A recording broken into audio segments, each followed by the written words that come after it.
Hi, this is Dr. Jim Turnage here in San Diego, California, and welcome to Wonderful Wednesdays. It's been over 2 years since we presented the introduction to HeartMath and spirituality, and I'm excited tonight to present this class series to you. I know you'll benefit from it. I look forward to presenting it. Peace and blessings to you all, and have a wonderful evening. Okay, welcome to week 4 of spirituality and HeartMath. We're going to do a little review tonight, as we usually do, and then move on with making it last, extending the feeling and assets and deficits.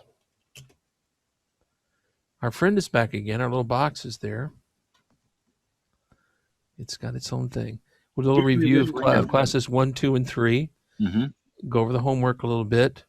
We want to talk about making it last, extending heart energy, and heart efficiency. And we're supposed to be doing the freeze frame technique this time, but I realized I was up to 72 slides, and we're probably going to have to forget the freeze frame technique because it's a very important tool, HeartMath tool. We probably won't get to that tonight. So why should I learn HeartMath? Because you can get things out of it like improving your physical and mental health, lowering your blood pressure. You can actually lower your blood pressure at least 5 millimeters just by doing HeartMath regularly, your systolic blood pressure. And that means what? Well, it probably increases your longevity if you have a lower blood pressure. Okay, what should your Yeah, we're not going to go into that right now, Stan, because that's too much. Okay. That's a complicated thing. But lowering your blood pressure is a good thing. Lowering your resting heart rate's a good thing. And it decreases anxiety and depression in most people. It definitely decreases stress and the effects of stress, both mental and physical, and improves your performance at school, work, and play, including golf. And it helps improve communication. We're going to talk much more about that next week. History of HeartMath, got to give these guys their due. 1991, Doc Childry, not a doctor, and Howard Martin, 2 hippies who were in the Army at Fort Ord, both meditators, Doc Childry particularly, and they wanted to teach people how to meditate in the most efficient way, and they wanted to know more about the scientific bases and benefits of meditation. So thus the word heart and math. So that sounds sciencey, heart and math. And they also wanted to do this through music initially. And that's why we're going to talk a little bit about the music tonight, the HeartMath music. There are actually 2 CDs that are no longer available that have HeartMath music on them. So heart brain science equals HeartMath. And the name for that in sciencey world is neurocardiology. So this is an interesting thing. I ran into the best electrophysiologist probably in San Diego. It's a friend of mine from Sharp Hospital. And I've talked to him about this years ago. He doesn't remember, but I talked to him about HeartMath. Neither one of us in medical school or residency had ever heard of HeartMath and the things that we know from the neurocardiology of HeartMath.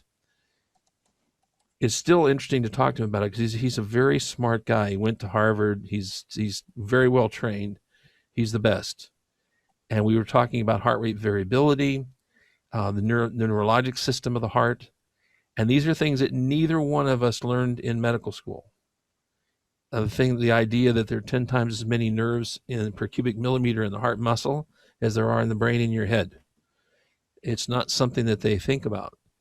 Since he's an electrophysiologist primarily, he thinks a lot about the wiring system. So this would be like your computer, and you have to plug it into the wall, and you have to have electricity going into it. It gets distributed through the computer, and then the other part of it would be what's running on the software that's running on the computer, and then some of the connections, the peripherals that you connect into the software. And so he doesn't think like that.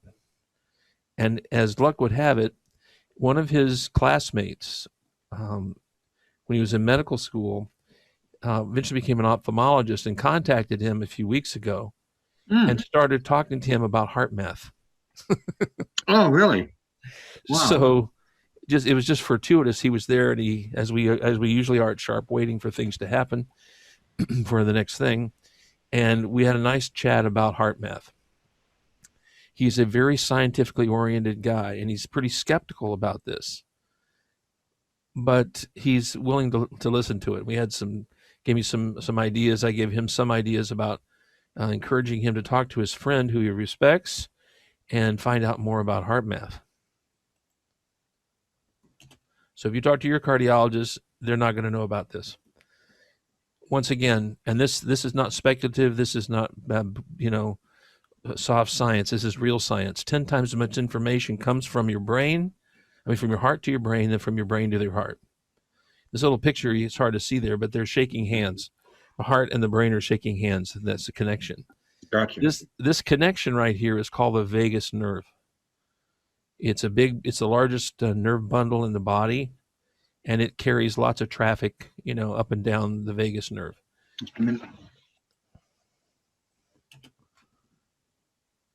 So 10 times more information going from the heart to the brain than from the brain to the heart, and 10 times as many neurons per cubic millimeter in the heart muscle than the brain that's in your head.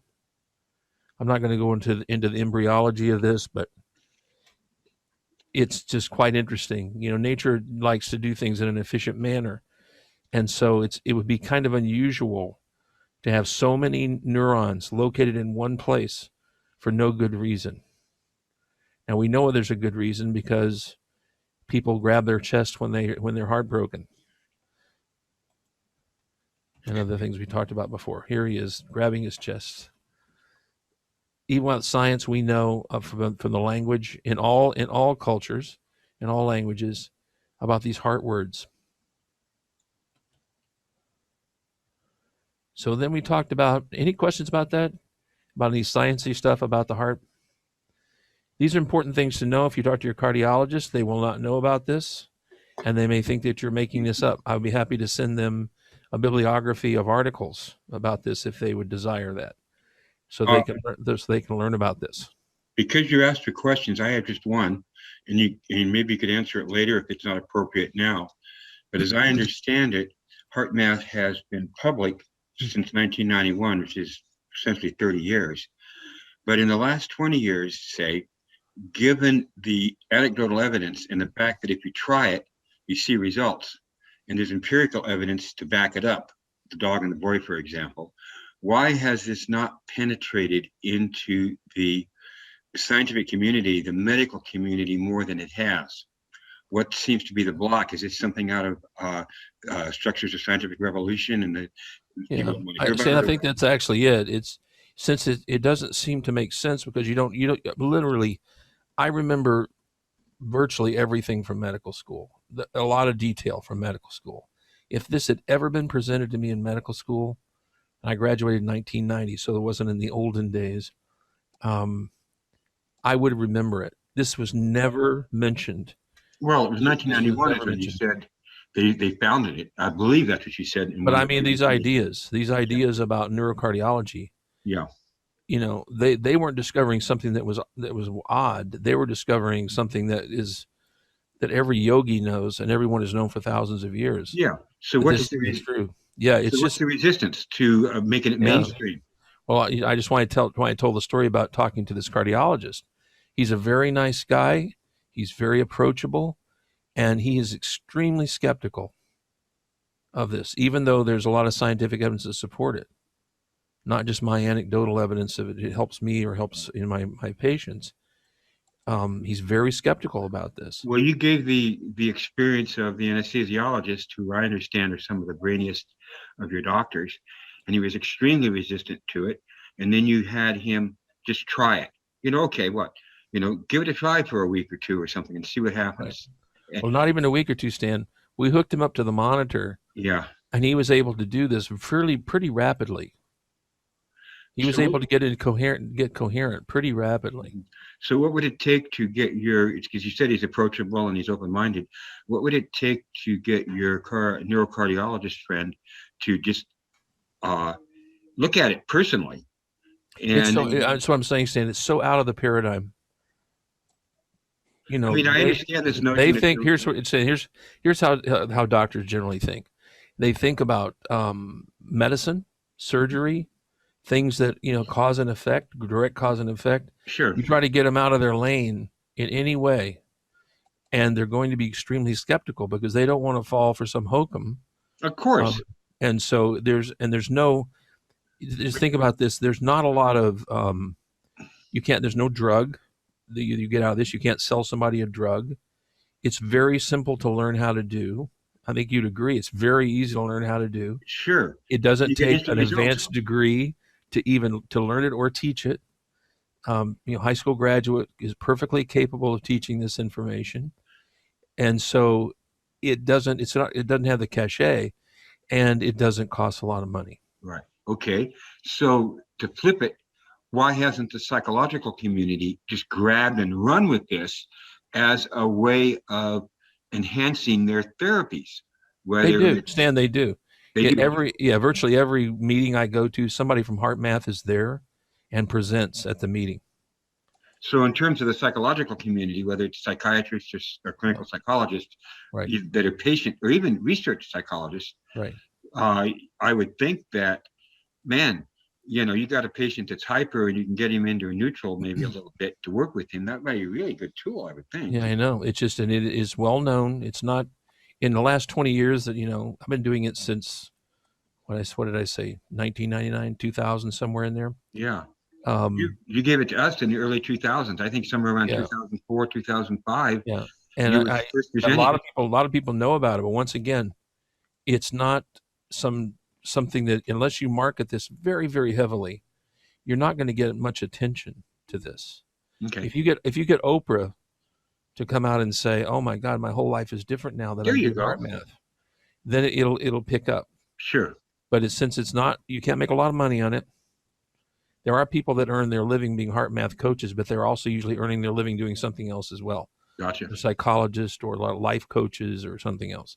So follow the money is what you're saying. Well, that plus just the paradigm shift.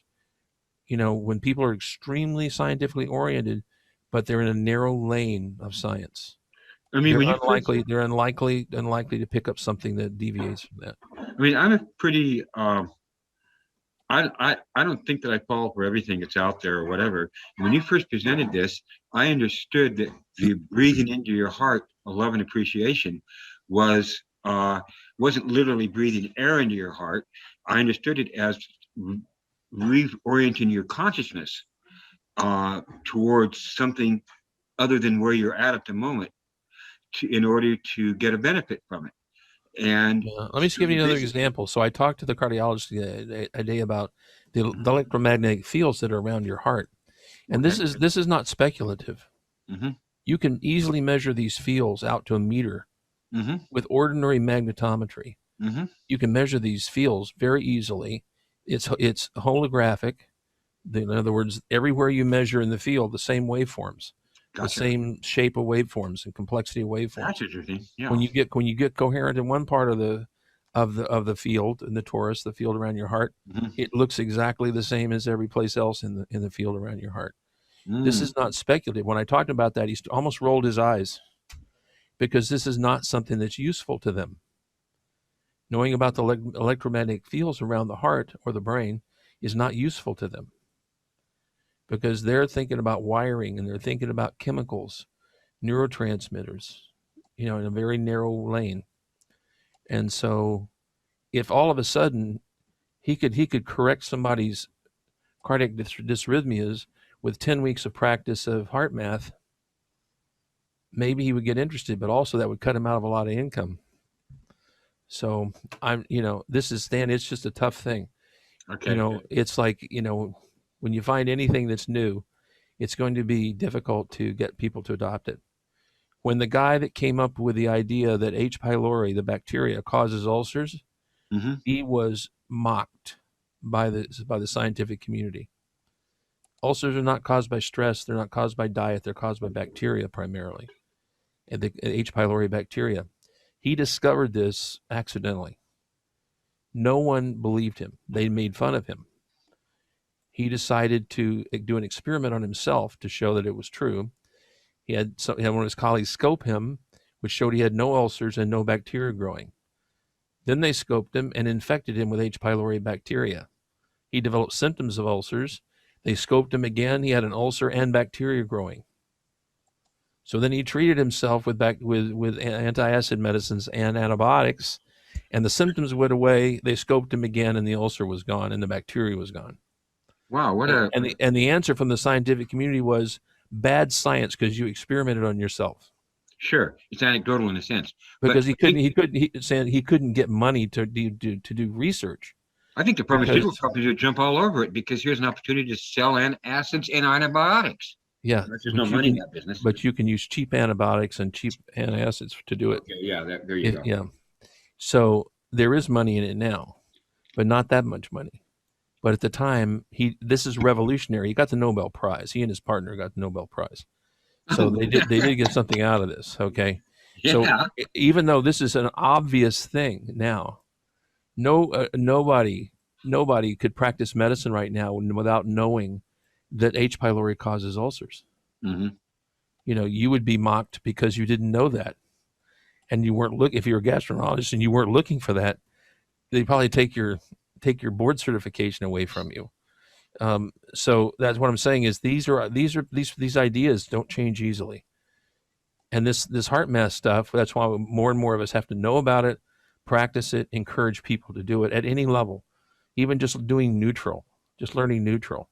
You don't have to learn all the tools. Just learning one or two of the tools is quite useful. And so, so anyway, let's continue. So the core values are at the core of everything we do. So if I talk to a cardiologist and start talking about core values, he's not going to be interested in that at all. Because that's a whole other field. That's the field of social work and religion and spirituality. What the heck does that have to do with heart function? Well, it has a lot to do with it, because if you're not coherent in your values and your actions, you're going to have problems with your heart. The problems may be irregular heartbeats, it could be other things as well. So we all thought about our core values, I'm sure, these last few weeks, and what's most important to you. And then we talked about what is getting in the way of living your core values. And as my saying is, don't let your butts get in the way of your good. There it is. Don't let your butts get in the way of your good. Because people, you'll say something and say, but I can't do that, but it's hard, but it costs money, but it's, it's something different than I've always done, but I don't understand. There's a lot of buts. So if you want to get the stress out of the way, you've got to let go of your butts and try something like HeartMath. You can learn meditation, by the way, as well. You can spend probably 10, 15, 20 years learning deep meditation and get many of the same benefits that you'll get from HeartMath. Or you can start doing HeartMath the first time you ever learn about it. Well, the thing that I see in HeartMath, it starts with breathing. Mm-hmm. And every bit of meditation that I've encountered that works for me involves breathing. Right. So I mentioned this before. I have a lot of people that like to do yoga. And I say, and you do all three parts of yoga, right? And they go, what are you talking about? I say, you do the breathing, the meditation, and then the asanas, right? Mm-hmm. No, we just kind of loosen up a little bit, and then she tells us to take a few breaths, and then we start doing the exercises. I said, well, that's not really yoga. Yoga has three parts: breathing, meditation, and the asanas, the positions or exercise. Yep, postures. So when you have stress ahead, that's a barrier to living your core values.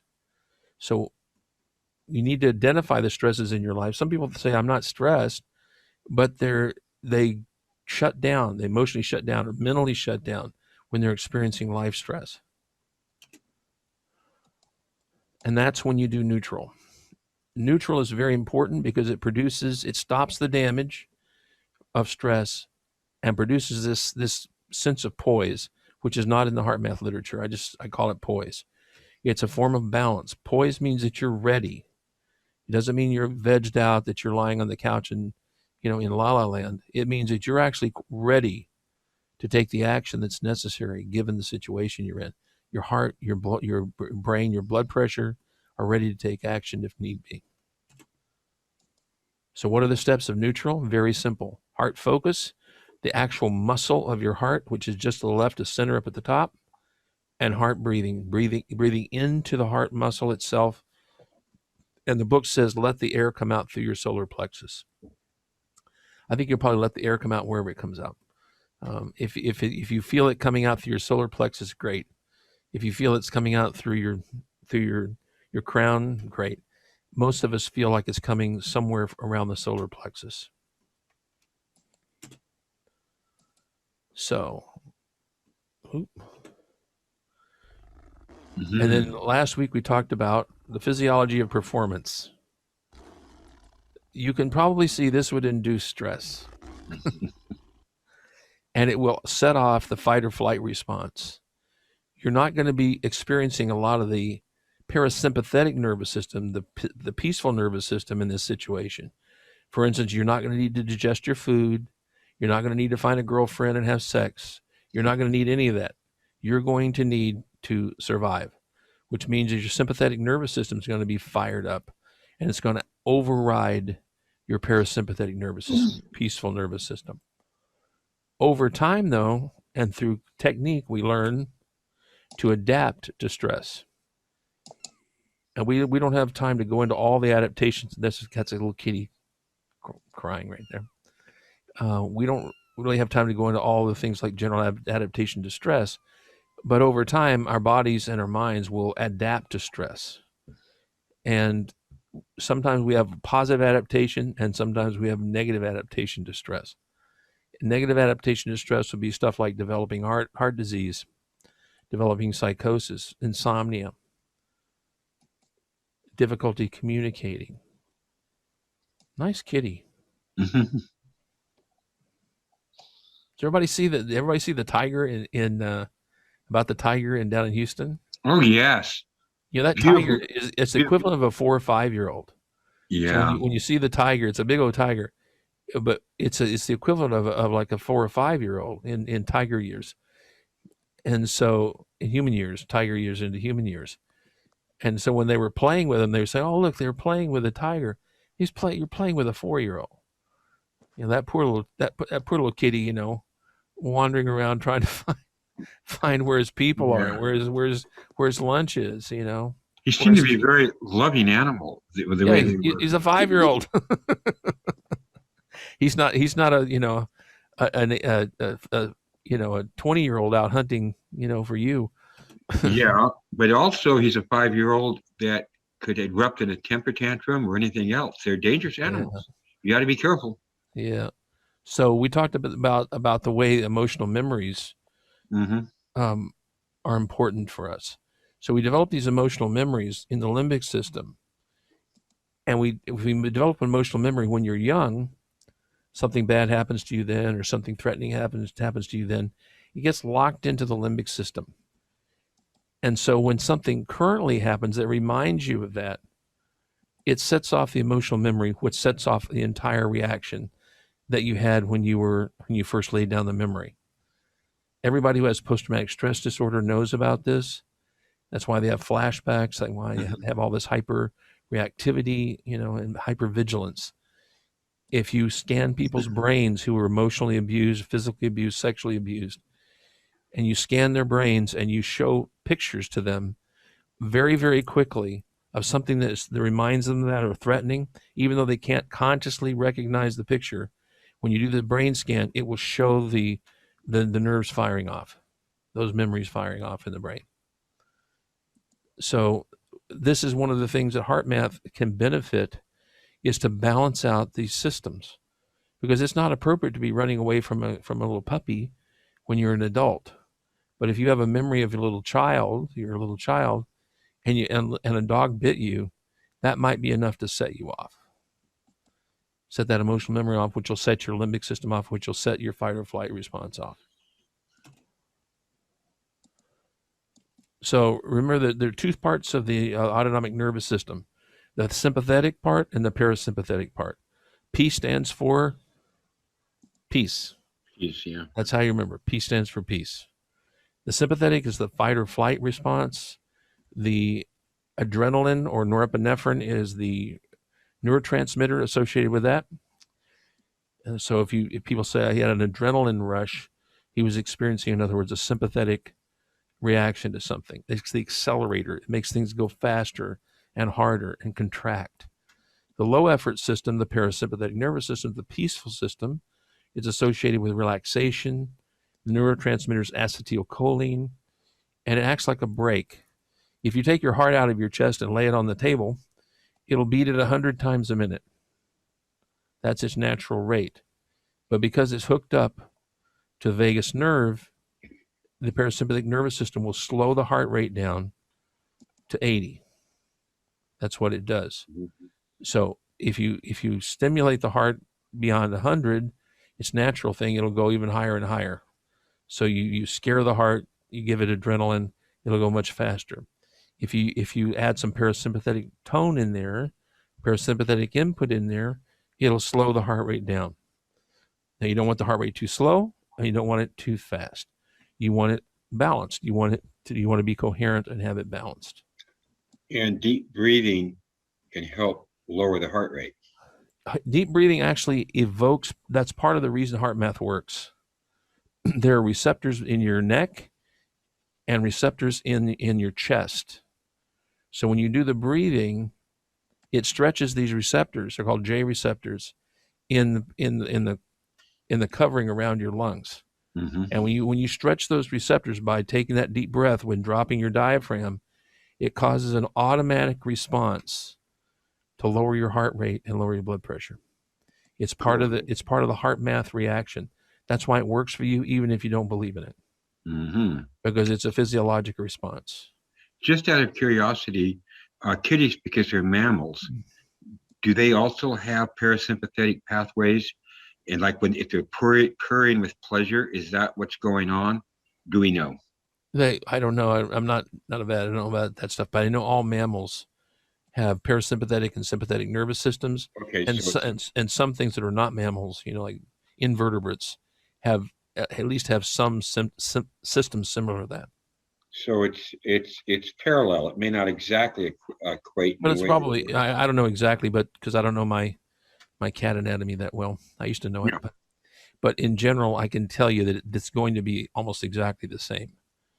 Because we're pretty close evolutionarily to the mammals are all pretty close together. There's not that much difference, and so they're going to have parasympathetic and sympathetic nervous system activation. If you chill a cat out, their heart rate goes down.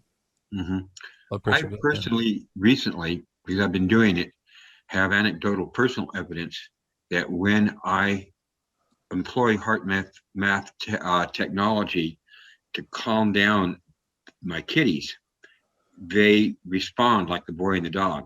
Right. That when I need to do something with the cat and give it, I'll do HeartMath and I wait to see that there's a shift that I can see in my kitty, physically see it. So I know that at least from me to them, it works. Well, it works from them to you too, because you're very focused on them, right? Yes. Yeah, and so that's a connection that you have. It helps improve your bonding, communication, and nurturing. They're going to feel more nurtured and safe, and they're more likely to survive, more likely to be able to get what they need, food wise, caring wise, security wise, and you can feel each other. That's why I tell the joke about even the tail of the hun. If the kitty cat walks through the room and goes mew mew, the tail of the hun would go oh, and then eat it, because he was a bad guy. His initial response is to initial response will be the limbic response. Yeah, gotcha. So we talked about the epinephrine, norepinephrine, but also in the endocrine level, the hormones are changed when you do this over a long period of time. That's another reason why this week we're talking about how can you make it last. Well, you make it last not just by balancing out the adrenaline and the acetylcholine, which are the short-acting things. You're going to change the way your adrenal glands work. In other words, they're the stress hormones coming from the adrenal glands are cortisol and DHEA, DHEA is really good for you. It's a trophic hormone. Cortisol is to help you survive on a longer period of time. If you continue to have high levels of cortisol for long periods of time, it causes all sorts of negative things in your body. And that's associated with what? Negative emotion, being overwhelmed, despair. We talk about that neuromuscular lock. That's what Stephen Gilligan talks about. Mm-hmm. Fight, flight, flee, or freeze. Fight, Flight or flee. Fight, flight, flee, or freeze. Freeze. Yeah, and that's that neuromuscular lock. Because that you see the bunny frozen. Well, that's the last thing a bunny needs to do at that point, right? Or the deer in the headlights. That's the last thing they need to do. But that's the last thing is neuromuscular lock. Fight, flight, free, or freeze. Freeze. Easy for me to say. On the opposite side, the DHEA hormone goes up when you continue to do HeartMath over a period of time. That's associated with positive emotions and success and well-being, including physical well-being. Yeah. So the treatment for when people come in with high cortisol levels is not to give them an herb or hormone to drive it down. The treatment for that is HeartMath. Even if you don't tell them that's what it is. You start telling them to do that and then make sure they do a log. If it's really high, make sure they do a log over a period of time. And they come in and they can show you they've been doing it, and you'll be able to show them that their cortisol levels go down. If both their cortisol and their DHE levels are high, you actually need to check out the adrenal glands and their tests to check that out. Mm-hmm. And we talked about heart rate variability. This was an interesting conversation I had with a cardiologist today, since this is his area of expertise, is rhythm of the heart. And I said, so it's true that, isn't it, that if you have good heart rate variability, that's an indication of a healthy heart? He said, yes. Young people automatically have good heart rate variability. In other words, it varies a lot. 70 beats per minute, 76, 83. In other words, it's not always on the same time. As the heart ages and becomes damaged, the heart has a tendency to beat at exactly the same rate. That's not a healthy heart. The variability is what indicates you have a healthy heart. When you do HeartMath, your heart rate variability goes up.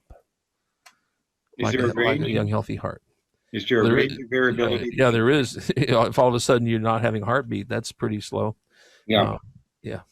But what's the range of where it's considered acceptable? Like 60 to 90, or is there a range? I don't remember. I'm not an electrophysiologist, but I know that it's more than 4 or 5 beats. If you start having a 10 beat variation, that's pretty large. Okay. That gives me a sense of scale. And also usually it can be just milliseconds early or late. But if you have, when you use these little feedback boxes that HeartMath sells, that I sell, one of the things that's on the chip in there, it actually computes your heart rate variability, and that's one of the things it gives you. It's one of the scores that it gives you is how you're doing on heart rate variability. And so if your heart rate variability goes up, that means you're more likely to be coherent, and you're going to have a healthier heart. This is what coherence looks like. It's more sinusoidal looking. So this is just a 2D, 2 axes. But in 3D and 4D, in other words, over time, it'll have all this sinusoidal kind of looking to it. Just nice like waves. What does not look like that is, he said, that. Yeah. That's incoherent. Look how close the waves are to, there's kind of a randomness to this, right? There is, but I'm also looking at the variance to time. I mean, these peaks and valleys are much closer together. Yeah, they're more. There's basically there's a randomness to this. Yeah, and it's because you're not coherent, and so that's one of the things the chip measures in there is the smoothness, the periodicity, kind of this, the beautiful sine wave looking, periodicity versus more random changes. So this is what you're shooting for when you start doing, let's get coherent. When you start doing neutral, this is what you're going to get. The more you do neutral, the more you're going to get this. So then we talked about quick coherence. This makes total sense, right? You do neutral, and what do you add? Heart feeling, heart focus, heart breathing. 5 to 6 seconds in, pause, 5 to 6 seconds out, and then continue to breathe, and then recall a time in your life or something where you have love, appreciation, and gratitude. A positive, pleasant thing from your past. Very simple. That's the second tool. So does everybody have their 3 go-to memories? Mm-hmm. At least 3? Yeah. It's just like I teach medical students and doctors that I've trained. If somebody has an illness and they need an antibiotic, an infection, they need an antibiotic, you got to know more than 1. You got to know 3. Got to know 3 for the same disorder, at least. Once you get more experience, you'll know more than that. So when you're going to use tools like HeartMath tools, you want to be able to use the tool no matter what. If your cat is one of your go-tos for feelings of love, appreciation, gratitude, and you're mad at the cat because it pooped in your shoe, you probably want to use something else that day.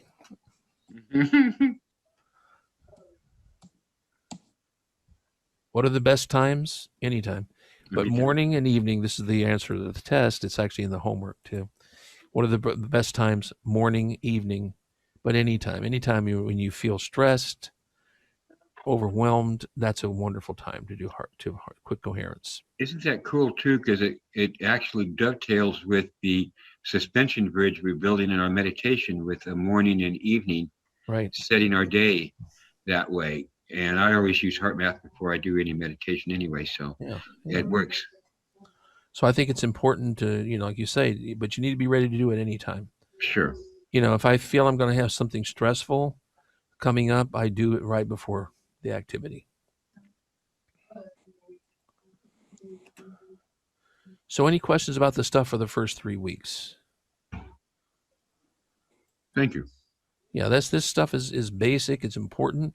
So we've learned 2 tools, right? The 2 HeartMath tools, neutral and quick coherence. Quick coherence. Okay, so what you're doing is heart focus, heart breathing, and then adding in heart feeling. So all this stuff is in the little book that you can download from the internet. And then all the questions in there, you just fill in the blanks for the questions for the reading. It'll tell you textbooks to look at.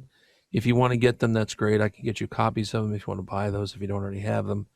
But, it's really interesting. The books are quite interesting, but you don't need them for this course.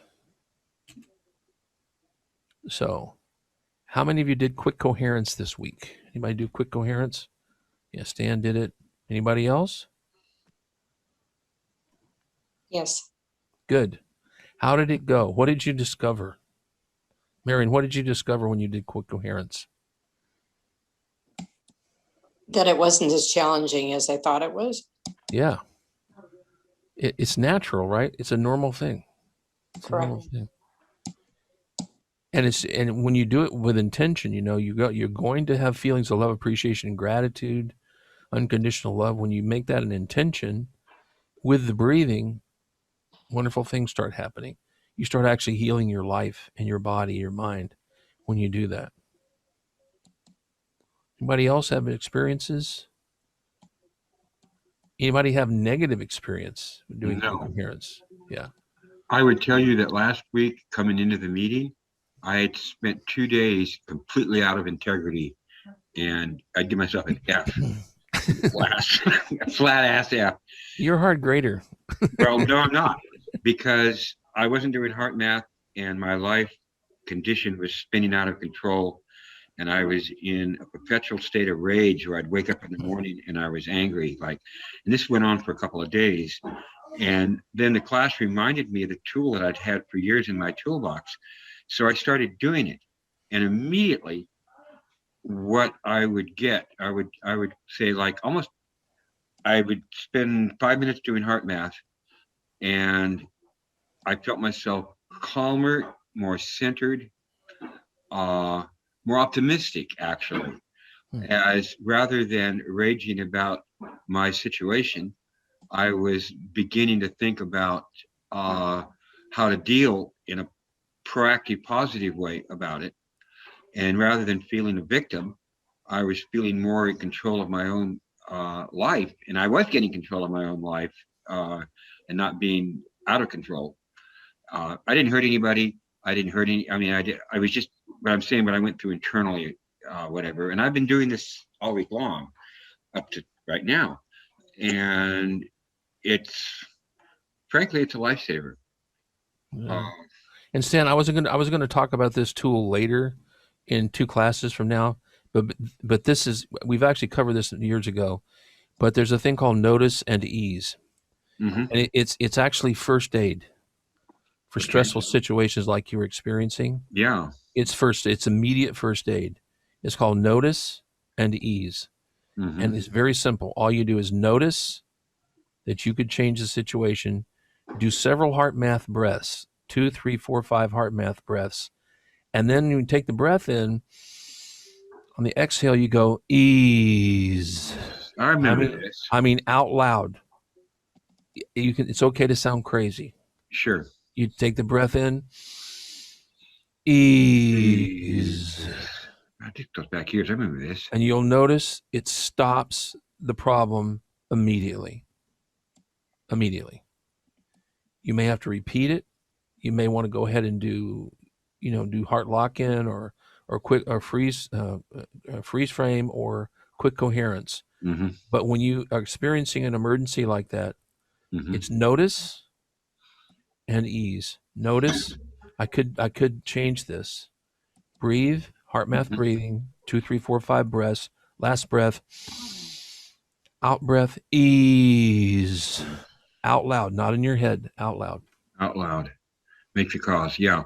Yep. I would say this getting to neutral, understanding that you can do that, that you have the power to do that, that is so, it's been so important in my life Yeah. that, So the reason I tell you those, Stan, is like I was going to talk about this later on, but it seemed like the right time. yeah, If you get into an emergency situation, you need it, and you're bleeding, you need a band aid. sure. It's really good to later on figure out how to close the wound up and make sure it doesn't get infected and that you have a nice scar later on. Mhm. But immediately you need to stop the bleeding, and so you notice and ease, notice and ease. Yeah. What happens is there's an adage in Buddhism that goes something along the lines of uh, at the critical moment, the foolish will often forget what they have promised. And so you get caught up in a situation. And I'd completely, for almost 48 hours, 36 hours, I had forgotten the toolbox that I had and the heart math that I could have even done that. Yeah. Such was my, Well, yes, and Stan, it makes sense because you're wrapped up in something, you get distracted, you're mhm, stressed. It's not what you expected in your life, and to ask you to sit and breathe 20 breaths, heart math breaths, and then recall a time in your life when things are wonderful and your kitty mhm. was great and your life was perfect, you know, that can be a little hill to climb. Yeah, But notice and ease, you'll notice that it stops it. I don't mean a little bit; it stops it completely, yeah. at least for a short period of time. I also took from your word notice is notice where you're at the moment. Yeah, That your life's out of control. You are going down a dark place. Notice that, and then remember ease. yeah. There's something about saying it out loud. I don't know what that is, but there's something about it. It's a form of cognitive therapy. Is basically what it is. It's a Mhm. cognitive behavioral technique, Now I'm gonna. Let me and write it's this down. just. I mean, if I have somebody freaking out, I remind them notice ease, notice ease. Notice this, what you're thinking. That's not true, and you're going to ease that situation. You're going to breathe into it, and then you're going to ease. That is a heart math technique. I'm not sure which book that's in, but somewhere along the training I did over the years. It's that is a tool. That's a HeartMath tool. Notice and ease. All right. Thank you. So we're going to talk about sustaining coherence and heart lock-in this week. Well, that's a funny way of spelling efficiency, but it's one of the ways, I guess. Efficiency. I like it. And then assets and deficits. I thought we might have time for freeze frame, but we're clearly not going to have time for freeze frame. We'll do it next week. So the quick coherence and the neutral stop the chaos, and then it'll help you get back on course again. So you attain coherence, and then you want to sustain coherence, and the way you do that is the tool is called heart lock-in. Very simple. Here are the steps. Shift your attention to the area around your heart. Seem familiar? Breathe in the heart and out your solar plexus. Then activate appreciation or care for someone or something, and sustain these feelings of appreciation. And this is really important. As you sustain it, radiate these out from your heart throughout your whole body until it just can't be contained anymore in your body. And then you continue to radiate this out to everyone around you and out through the whole world. When you catch your mind wandering, which you will, gently refocus your breathing and appreciation back to your heart. That's heart lock-in. The things we already know, right? Shift your focus to the area around your heart. Breathe in through your heart, out through your solar plexus. Activate the appreciation or care for someone or something, and then intentionally sustain these feelings as you continue to breathe. And this is very important. Radiate them out through your whole body. When you're doing this, in the beginning, it may seem artificial, but just think about it coming out of your heart, filling your chest, starting to feel your entire body up into your back, your neck, your arms, into your head, your legs, your abdomen. And it can't be contained anymore. It's actually just filling every part of your body. And because it can't be contained, it just continues to extend beyond you to everyone in the room and everybody in San Diego, everybody in Florida, everybody all over the earth, everywhere out into the universe. As long as you can, just continue to do this as long as you can. That's heart lock-in. This is the one technique that sometimes I say, you might want to close your eyes. Mm-hmm. When I start radiating this through my body, my eyes just automatically start closing, and I can just feel it starting to radiate through everything, through my neck, my chest, my back right now, on the left shoulder, out through my body. I can just feel it just moving everywhere, all around me. That's heart lock-in.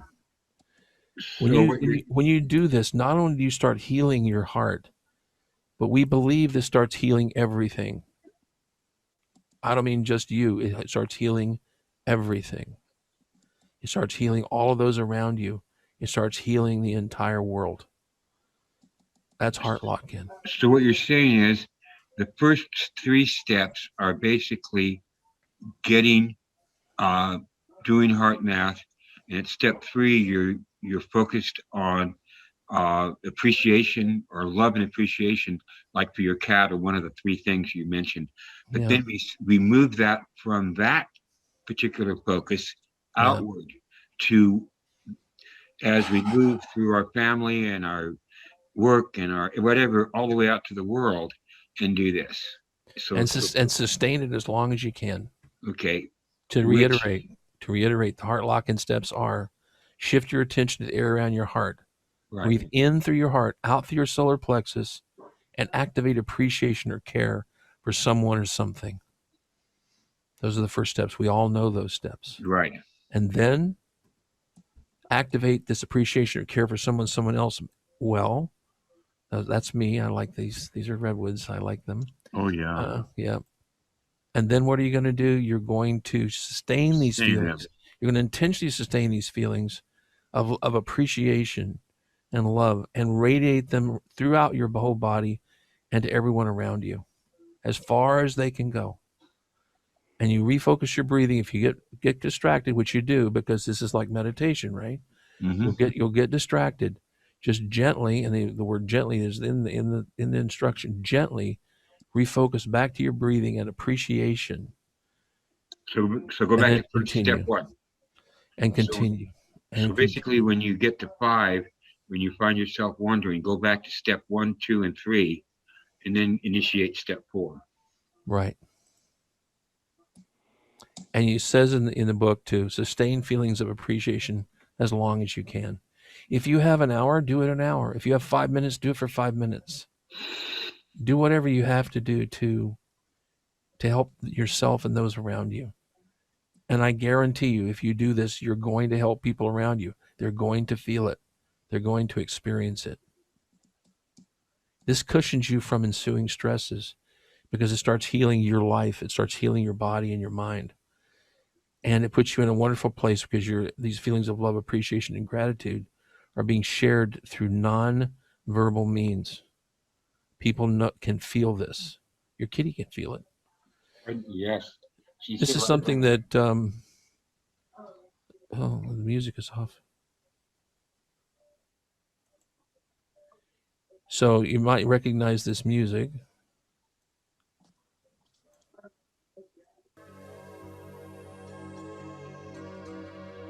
The reason I put this slide in here, this is HeartMath music. This is Doc Childry and several of the other people at HeartMath. And they initially wanted to do music as an adjunct to this. It's not taught so much more that you can't buy the CDs anymore. But they have some research that shows if you use the HeartMath music, it enhances the effect of doing HeartMath. So why did they stop using the music in their outreach? Don't know. I'm not on the inside of all that marketing stuff. So Dr. Jim, yeah, if you ask your Amazon speaker to play HeartMath music, they will. they will. Yes. Oh, that's great. Ask your what, Tom? Your Amazon speaker, you know, the Alexa or Echo, whatever you call it.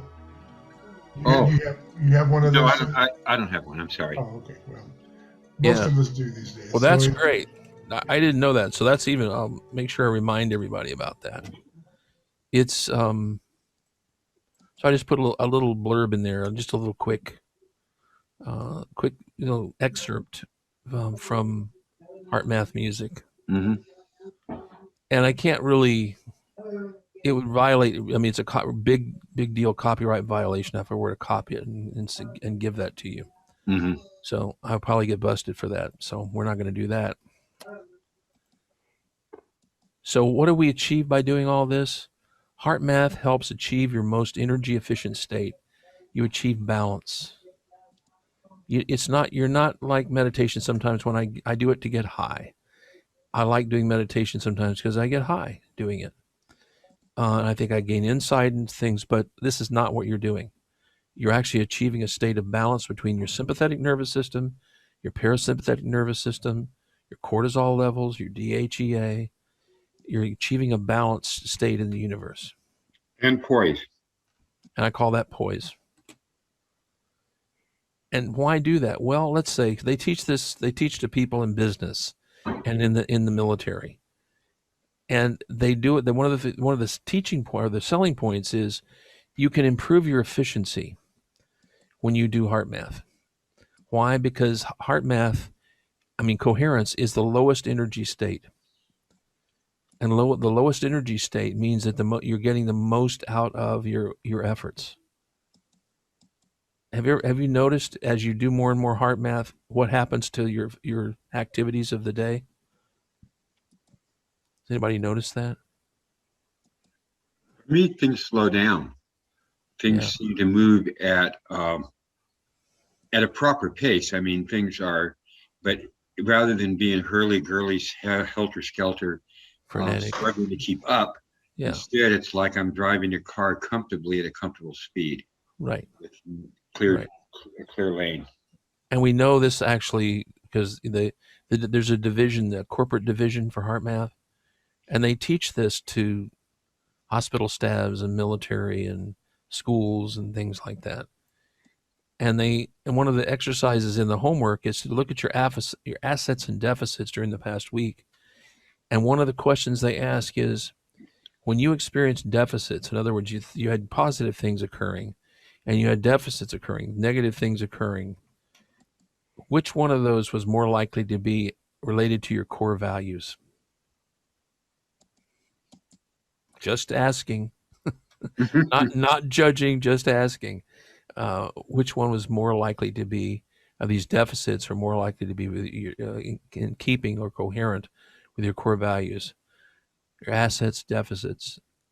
And they have you, go ahead. Probably your assets. Yeah, exactly. And they have us do this when we're doing training. This goes on for 4 days.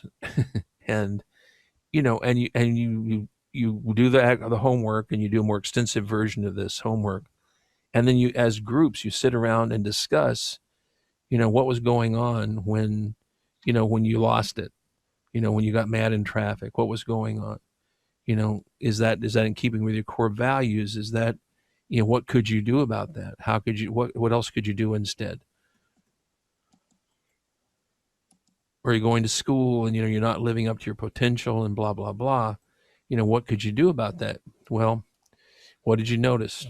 Are things on both lists, your activities of life end up being assets and deficits? And which do you focus on the most? In other words, where's your predominant thought system? As we know from New Thought and in all forms of self-help, your predominant focus of thoughts has a tendency to manifest in your life. So what do you focus on the most? The assets, the deficits, both? Where do you focus most of your energy? We know from experience in HeartMath, in institutions like higher learning and businesses and military, that in hospitals, that if you do HeartMath, you become more efficient, measurably more efficient in your work. There's lower turnover in staffs. There's lower staff turnover. There's higher staff satisfaction. People get more things done. Why? Because it's the lowest energy state. It's more efficient. When you're doing HeartMath, you're more efficient in your use of energy than when you're not doing HeartMath. And so there's an asset balance sheet in your workbook. And they ask you to do the ratio, to look at a ratio. Is it 50-50? Would you want to change the 50-50 balance to a balance that's more assets over deficits? Sure. And how would you go about doing that? Practice the teaching. Yeah, exactly. Now, we were going to do freeze frame. We clearly don't have time to do freeze frame tonight. Freeze frame is a very important technique for changing things in your life using HeartMath tools and techniques. So we're going to use we're going to do that one next time. Sorry about that, because it's really, really important. I want to make sure everybody learns this and masters this. So your homework for this week is to read about the freeze frame technique in your text. There are little assignments on the homework sheet for that. And think about how HeartMath could improve your work and personal communications with the world. Because this next thing we're going to talk about is HeartMath is for communication and for making changes in your life. Any questions for the things we covered tonight? No, it's pretty comprehensive. A lot of stuff. Yeah. A lot. It's going to take. Ease. I'd forgotten about the ease, and you say it out loud. Yeah. And I can think of a lot of reasons why that would be very useful to say it out loud as opposed to just thinking it. But well, it does make a difference to saying it out loud. Yeah, and I can think of various reasons why it would even. Yeah. So next time, freeze frame, appreciation, and communication. The only force that exceeds the speed of light is love. Yeah. Okay, guys, have a wonderful week. I'm glad everybody's immunized, staying healthy. There's somebody staying healthy and happy. And love, appreciation, and gratitude. She's all over Facebook with love, appreciation, and gratitude. I'm trying. Was it Al Green said love and happiness? There you go. Love and happiness.